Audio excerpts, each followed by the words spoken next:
하나님의 말씀을 이렇게 읽어보면 구약과 신약이 같은 맥락으로 구조가 되어 있음을 알 수가 있습니다. 구약에 제일 먼저는 모세 오경이 나오고 있죠. 그처럼 신약에는 사복음서가 나오고 자리를 잡고 있습니다. 그리고 구약의 역사서가 그 다음에 따라서 나옵니다. 또 신약에서는 사도행전이라는 역사서가 따라 나옵니다. 그 다음에는 시가문서가 나옵니다. 욥기, 시편, 잠언, 전도서, 아가서, 이게 시가문서인데요. 그에 걸맞게 신약에서는 여러 가지 서신서가 나오고 있습니다.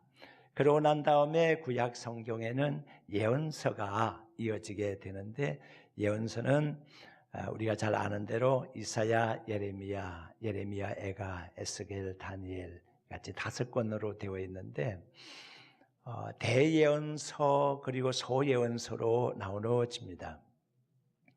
대예언서와 소예언서는 사람의 활동이나 사람의 크고 작고 또는 오래 살고 적게 살고 이게 관련이 없는 성경에서 책 분량에 따라서 책 분량이 많은 예언서는 대예언서로, 좀 적은 분량은 소예언서로 이렇게 분류가 되어 있습니다. 그리고 신약에 오게 되면 예언서에 해당하는 계시록 한 편이 요한계시록이 말씀이 붙어 있습니다. 신약의 말씀을 보게 되면 아브람과 다윗의 자손 예수 그리스도의 세계라고 하는 말씀으로부터 마태복음 1장 1절로부터 시작이 돼서, 그리고 이제 저 뒤에 요한계시록 끄트머리 아멘 주 예수여 오시옵소서 라면서 성경이 마감이 되고 있습니다. 구약 성경으로 올라와 보게 되면 태초에 하나님이 천지를 창조하시니라고 하는 창조에 대한 말씀으로 창세기가 시작이 되죠. 창세기 기록되어 있는 말씀들은 모든 만물, 모든 사건의 시초를 기록하고 있다고 볼 수가 있습니다. 이렇게 해서 점점 기승전결로 가게 됩니다. 그리고 말라기, 마지막 예언서 말라기에는 4장 5절 6절로 마감이 되는데, 말라기 4장 5절에 마지막 때 큰 날에 내가 선지자 엘리야를 보내리라고 하는 말씀을 기록합니다. 이미 온 적이 있었던, 죽음을 보지 않고 이 땅을 떠난 엘리야 선지자를 말라기는 다시 언급을 하면서 그 선지자 엘리야가 땅에 서게 될 것을 말씀하고 있습니다. 이것은 메시아로 오실 예수님에 대한 예언이라고도 볼 수가 있습니다. 그러면서 말라기는 아버지의 마음을 자녀에게로, 자녀의 마음을 아버지에게로 돌릴 텐데, 돌아오지 않게 되면 이 땅은 저주를 받을 것이다 라고 하는 심판에 대한 메시지로서 말라기 예언서가 마감이 되고 있습니다. 말라기는 하나님의 사자라고 하는 뜻을 가지고 있습니다. 하나님의 말씀이 하나님의 사자라고 하는 그 뜻을 가지고 있는 말라기로서 구약 성경이 마감이 되고 있다는 점도 우리는 주의를 기울여 보아야 합니다. 하나님의 말씀이 여러 가지로 전개가 되다가 하나님의 사자가 구약 성경을 딱 봉했다라고 볼 수가 있습니다. 그러고 난 다음에 400년간 신구약 중간사가 이어지게 되는데, 그 시절에 대한 기록은 성경에 전혀 나오고 있지를 않습니다. 말라기 선지자 이후로 세례 요한이 이 땅에 태어나기까지 선지자가 없는 기간이 400년 기간이 흘러가게 되는 겁니다. 이 기간을 가르쳐서 영적 암흑의 시기라 이렇게 말씀드리기도 합니다. 말라기 선지자 당시의 사회상은 어떠했는가요? 그들이 성전 건축을 마치고 난 다음에 나태해 있었습니다. 게으름에 빠져 있었습니다. 이때 갑자기 말라기 선지자가 나타나서 하나님의 사랑에 대한 고백을 하기 시작합니다. 오늘 이 본문의 2절 상반절에 보게 되면 하나님께서 느닷없이 이스라엘 백성들을 향해서 사랑을 고백합니다. 내가 너희들을 사랑했다, 이렇게 고백을 하고 있는 겁니다. 이 고백은 하나님께서 이스라엘 백성들에게만 그때 당시에 준 고백이 아니라 오늘 현재 지금도 우리에게 주시는 하나님의 사랑 고백이라 그렇게 받아들일 수가 있을 것입니다. 그런데 하나님께서 이렇게 사랑을 고백을 하자 이스라엘 백성들의 반응이 어떠했습니까? 믿음의 성도 여러분, 하나님께서 내가 너를 사랑한다 그러면 우리는 어떻게 반응해야 할까요? 하나님 할렐루야 아멘 감사합니다, 이렇게 반응할 수밖에 없지 않아요. 그런데 이스라엘 백성들은 정반대로 반응을 하고 있습니다. 하나님께서 우리를 사랑하신다면 어떻게 사랑하셨습니까? 라고 하는 증거를 요구하고 있는 겁니다. 우리에게 부모가 있어서 부모가 우리에게 사랑 표시를 많이 합니다. 이렇게도 표시를 하고 이렇게도 표시를 하고 나는 사랑해라고 표시를 하면 우리 자식된 도리로서 어머니 저도 이렇게 하고 사랑합니다 라고 표현을 해야 이게 맞지 않습니까? 그런데 부모님은 자식에 대해서 사랑한다고 그렇게 표현을 하는데 자식은 어떻게 사랑했는데요? 라고 질문을 던진다고 하는 거예요. 이게 얼마나 불경스러운 것입니까? 사랑에 대한 요구, 그 증거. 어쩌면 이스라엘 백성들은 하나님의 사랑을 받는다고 하면 축복받아야 할 거 아닙니까? 하나님의 사랑을 받는 백성은 형통해야 되지 않습니까? 그런데 우리 꼴이 이게 뭡니까? 열국들 가운데서 가장 작은 나라로서 이렇게 떨어져 있는 나라가 됐는데 하나님 사랑하심의 표식이 무엇입니까? 라고 하는 것이 이스라엘 백성들의 하나님에 대한 반응이라고 볼 수가 있습니다. 물론 이것에 대해서는 인간적인 견지에서는 조금 이해가 돼요. 그들은 바벨론의 포로로 끌려갔었던 그들 선대의 후손들입니다. 그들은 바벨론에서 태어난 사람들입니다.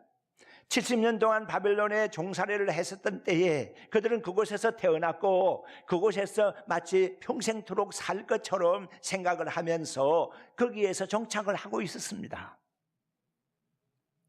그들은 바벨론 문화를 보았습니다. 휘황찬란한 바벨론 문화 말입니다. 그리고 뛰어난 선진 법률 말입니다. 그리고 경제적인 여러 가지의 뛰어난 것들을 이스라엘 백성들은 그곳에 포로 생활하면서 보고 익혔습니다. 그런데 느닷없이 그들이 해방이 된 겁니다. 해방이 되어서 고국 산천으로 돌아와 보니까 그들은 물론 생각을 했었습니다. 우리가 없는 사이에 얼마나 버려졌겠느냐, 얼마나 황폐해져 있었겠느냐, 돌아보는 사람이 없었으니까 우리 고국 산천이 어떻게 되었겠느냐라고 어느 정도는 짐작은 했겠지만은 그들이 돌아와서 바라본 고국 산천이라는 것은 너무나 형편이 없었습니다. 그들이 생각하는 이하였습니다. 너무 땅을 못 쓰게 됐습니다. 황무지가 되어 있었습니다. 그들은 땅을 치며 통곡하지 않을 수가 없었고 그 땅에서 새로운 마음으로 땅을 개척하지 않으면 안 되는 그런 어려움을 당하게 됐습니다. 이러한 시기에 하나님께서 느닷없이 이스라엘 백성들을 향하여서 내가 너희를 사랑한다고 하니까 이스라엘 백성들은 참 이해가 어려웠다고 하는 겁니다. 믿음의 성도 여러분, 우리가 신앙이 무너졌다면 어디에서 무슨 이유로 신앙이 무너진 건가요? 여러분들이 혹시 신앙생활 하다가 위기를 당하게 된다면 그 신앙의 위기가 무엇 때문에 초래된 것일까요? 다른 것에는 없습니다.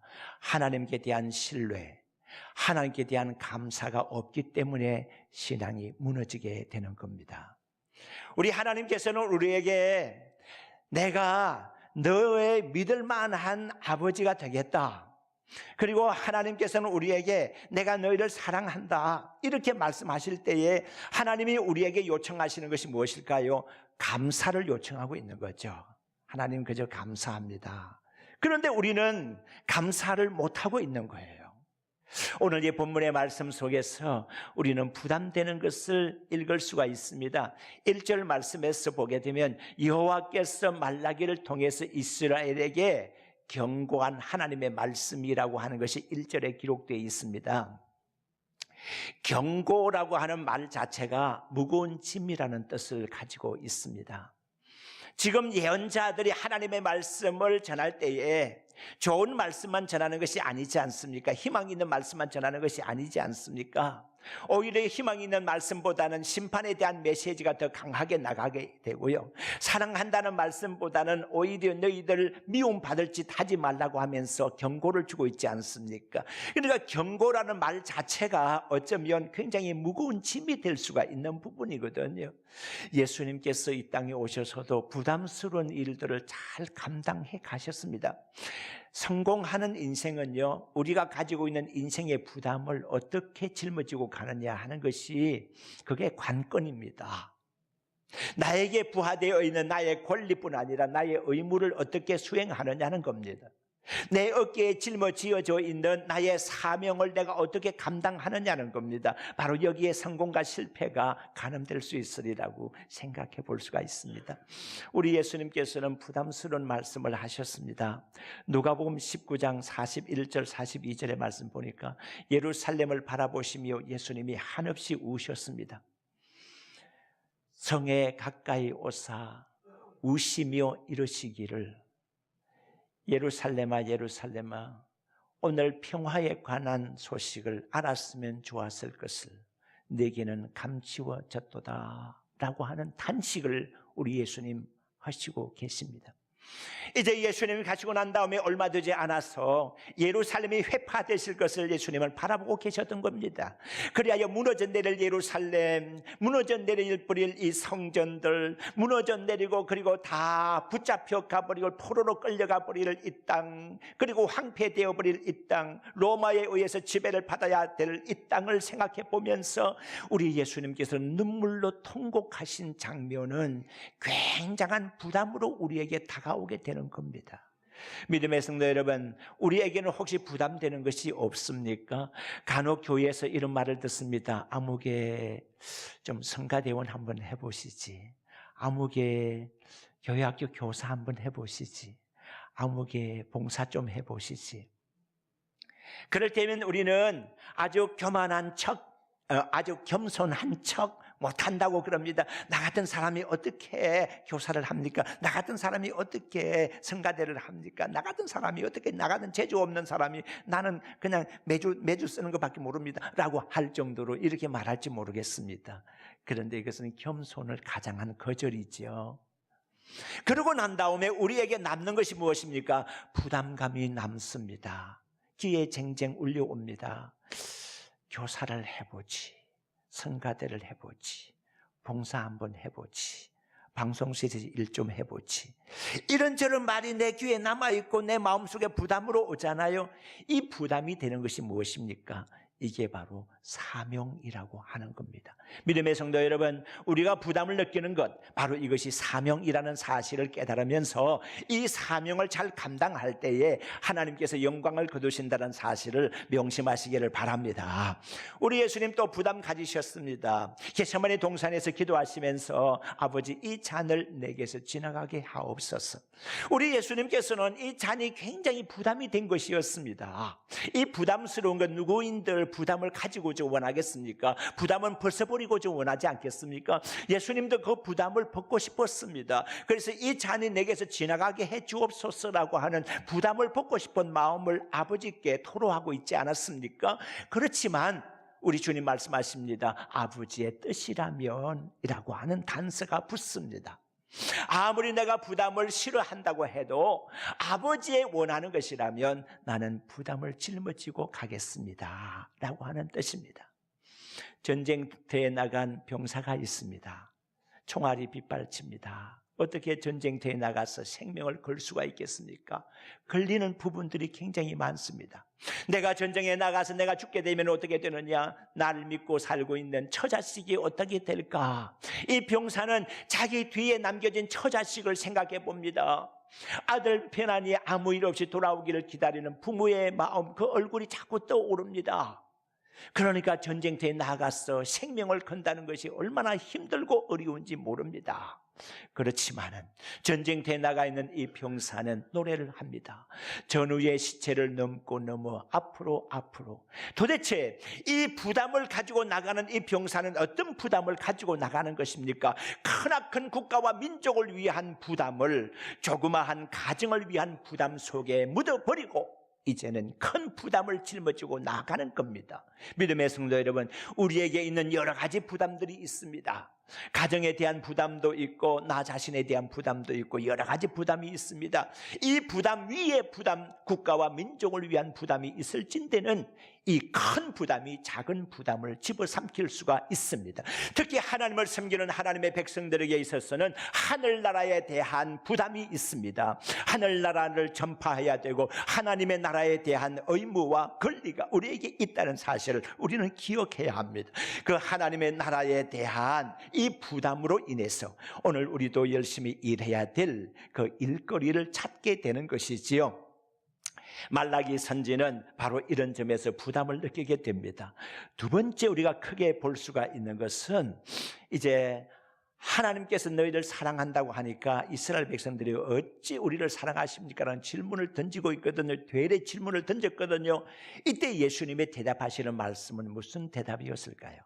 우리 예수님께서는 어떤 때에요, 어떤 질문에 대해서 바로 답을 하지 않을 때가 있습니다. 예를 들어서 무슨 권위로 이런 일을 하느냐라는 예수님의 질문에 대해서는 예수님께서 이렇게 대답하셨죠. 나도 한 가지 질문을 던지겠다.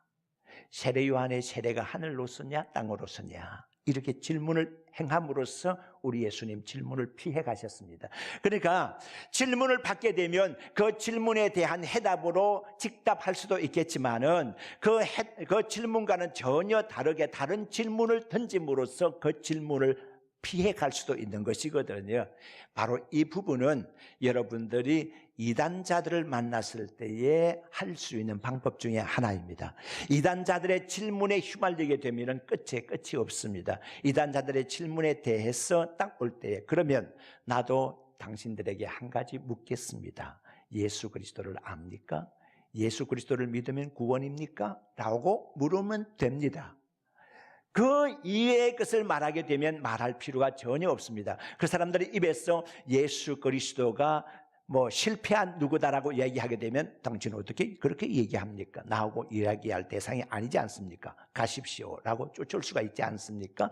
우리 예수님께서 질문에 대해서 반대 질문을 행함으로써 질문을 피하여 가신 적도 있고, 오늘 이 하나님의 말씀 속에서는 바르게 하나님 우리를 어떻게 사랑하셨습니까에 대해서 내가 이렇게 사랑했다라고 대답을 하는 대신에 생각하게 하는 것 말씀해 주셨습니다. 이게 뭔가 하면 야곱을 생각하라, 에서를 생각하라고 하는 거죠. 에서와 야곱을 생각하게 되면 너희들이 충분히 이해가 될 거라고 하는 겁니다. 이 부분이 무엇입니까? 우리가 에서와 야곱을 떠올려 보게 되면 당연히 사랑을 누가 받아야 되고, 당연히 상속을 누가 받아야 되고, 당연히 큰 사람이 누가 돼야 되는 겁니까? 장자권을 가지고 있는 에서가 받아야 될 거 아니겠습니까? 그런데 어때서 하나님께서는 에서는 미워하고 야곱을 사랑했느냐고 하는 겁니다. 바로 이 부분은 하나님의 선택에 관련된 부분이기 때문에 너희들이 말할 것이 없다고 하는 것이지요. 믿음의 성도 여러분, 우리는 간혹 그렇게 질문할 때가 있습니다. 하나님, 어떻게 아무개는 버리고 아무개는 선택을 하여 주가 왜 그렇습니까? 라고. 아무개는 잘나서 선택하는 것이 아닙니다. 아버지께서 선택하시니까 선택받는 것이지 다른 이유가 없습니다. 우리가 곱고 우리가 잘 배우고 우리가 뭔가 잘난 것이 있어서 하나님의 자녀가 되었습니까? 세상에 버려진 사람들은 못나서 그런 겁니까? 아닙니다. 아버지의 선택권입니다. 아버지께서 우리를 자녀로 불러주셨으니까 우리가 자녀가 된 거지, 우리의 잘난 것은 하나도 없는 거 아닙니까? 자, 보십시오. 야곱은 보잘것이 없었습니다. 도망 다니는 사람이었습니다. 피해 다니는 사람이었습니다. 힘없는 사람이었습니다. 그러나 그 반면에 에스라고 하는 사람은 얼마나 힘이 있는 사람이었습니까? 사냥터에서 사냥하는 사람이었습니다. 그리고 개인적으로서 군사를 양성하는 사람이었습니다. 나중에 야곱을 만나기까지 군사 400명을 거느리고 야곱을 대항하러 나왔었으니까 이 에스라고 하는 사람이 얼마나 실력 있는 사람이었습니까? 세속적인 눈으로 바라보게 되면 이만한 사람 없습니다. 에서가 성공하는 사람처럼 보입니다. 그러나 그 일 이후로 오랫도록 보아야 합니다. 믿음의 성도 여러분, 우리가 하나님의 사랑을 받느냐 안 받느냐 하는 것은 역사의 지금 현실에서 볼 것이 아니라 잠시 후를 볼 수 있어야 합니다. 오랜 후를 볼 수 있어야 합니다. 아니면 우리의 후손에까지 볼 수 있을 때에 하나님이 우리를 사랑하느냐 아니하느냐를 증명할 수가 있을 겁니다. 하나님께서는 야곱을 사랑하셔서 야곱을 통해서 12아들이 태어나게 하고 야곱을 통해서 한 민족이 일어나게 해주셨습니다. 그렇지만 에서는 하나님이 버렸다, 그렇게 말씀하고 있습니다. 에서의 고생을 한번 생각해 보시기를 바랍니다. 에서가 도망다닌 20년 세월, 그래요. 얼마 전에는 우리나라에 살인에 대한 시효가 있었습니다. 살인에 대한 시효가 얼마인지 아시죠? 15년입니다. 어떤 살인을 범해도 15년 동안 피해 있으면 그 살인에 대해서 시효가 없어진다는 얘기였습니다. 그런데 2015년도에 그 살인의 시효는 폐지가 됐습니다. 그래서 살인에 대한 시효는 없습니다. 언제까지라도 살인자는 잡아야 한다는 의지를 표명한 것이죠. 자, 그러니까 오래전에 말입니다, 사람을 죽인 일이 있어서도 15년 내지 20년 지나가면은 그거 없는 것으로 해주는 시효 소멸이라는 제도가 있었는데, 그때에 무슨 야곱이 사람을 죽이기나 했습니까? 사람을 무슨 폭행을 했습니까? 못할 짓을 했습니까? 다만 아버지의 축복권을 속여서 빼앗은 것밖에 없었는데 야곱이 피해 다닌 세월이 20년 세월이었거든요. 너무나 고통스러운 세월 아니었습니까? 그런데 이 모든 것들을 통해 볼 때에는 하나님께서 야곱을 전지한 거예요. 자르고 또 자르면서 하나님의 자녀로, 하나님의 택한 사람으로서 그렇게 한 거예요. 우리 하나님께서는요, 선택한 사람에 대해서는 징계하세요. 버리는 사람에 대해서는 말하지 않아요. 버림받은 거니까 유기해 버리는 거예요. 그렇지만 하나님이 선택한 사람은요, 잘못하게 되면 자릅니다. 자를 것은 자르고요, 고통을 줄 것은 고통을 주고요. 왜요? 내가 사랑하니까요. 여러분 보세요. 과수나무요, 전지 작업하지 않습니까? 그래서 좋은 과일을 많이 맺으라고 잘라주는 거예요, 가지를. 엉겅퀴나 저 숲속에 있는 나무나 농부가 가서 거기에 가지를 잘라주는 거 봤습니까? 야, 엉겅퀴야, 너 좋은 열매 맺으라고 해서 잘라주는 엉겅퀴를 봤습니까? 가시덤불을 잘라줍니까? 마음대로 크도록 버려주는 나무들 아닙니까? 그런데 과수나무는 과일을 많이 맺으라고 전지작업 해주는 겁니다. 야곱이 그러했습니다. 야곱을 많이 고통을 겪었습니다. 특히 야복강 나루터에서 밤을 새면서 생명 거는 기도를 합니다. 그렇게까지 하면서 야곱에게 있는 인간적인 부분을 잘라내는 거예요. 그렇게 하면서 정죄하고 또 정죄해서 금 같은 신앙자로 만들어 가지 않습니까? 이게 바로 하나님의 계획이라는 얘기예요. 이스라엘 백성들이 고통을 겪기는 했지만은 이렇게 하는 모든 과정을 우리 하나님께서는 생각나게 해주시면서 내가 야곱을 사랑했다. 야곱을 어떻게 사랑했는 줄 아느냐? 에서는 버렸고 버렸으니까 그가 사냥을 하든지 무슨 살인을 저질렀는지 내가 상관할 바 아니고, 야곱은 내가 선택했기 때문에 고생하면서도 내가 그를 아끼고 또한 그렇게 했느니라. 그런 게 거기에서 대비해서 주시는 말씀이 에돔에 대한 것을 생각해 볼 수도 있어야 돼요. 에돔은요, 에서의 후손들을 가르쳐서 에돔이라고 하잖아요. 에돔은 북다라는 뜻인데, 에서가 몸이 붉었고 에서가 붉은 팥죽을 탐했고, 그래서 에서의 별명이 에돔이 되었거든요. 북다라는 뜻이에요. 그리고 에서의 후손들을 가르쳐서 에돔이라고 불렀어요. 그러니까 여기 나오는 에돔이 어떤 일을 했느냐? 우리가 황폐하게 되었는데 다시 싸우리라고 했어요. 그런데 하나님께서 너희들이 싸우냐? 내가 허물 것이다 라고 말씀하고 있습니다. 하나님이 허물면은 뭐가 남을 수가 있겠습니까?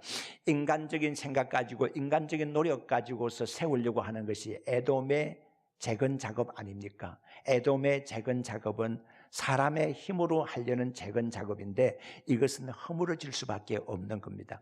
하나님께서 세우시면 누가 허물 자가 있겠습니까? 하나님이 허무시면 누가 세울 자가 있겠습니까? 모든 것의 전결권자는 하나님께 있습니다. 하나님께서 우리를 세우시면 나는 설 수가 있다는 거예요. 그러니까 야곱, 이스라엘은 생각할 점이 있습니다.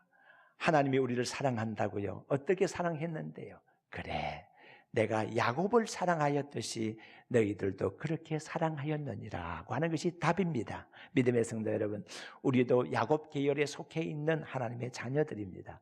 하나님이 애서는 버렸습니다. 아무리 잘 나가도 버렸어요. 그렇지만 야곱은 사랑하셨습니다. 못나고 고생스럽지만 하나님께서 우리를 하나님의 자녀로 만들어 간다는 사실 명심하시기를 바랍니다.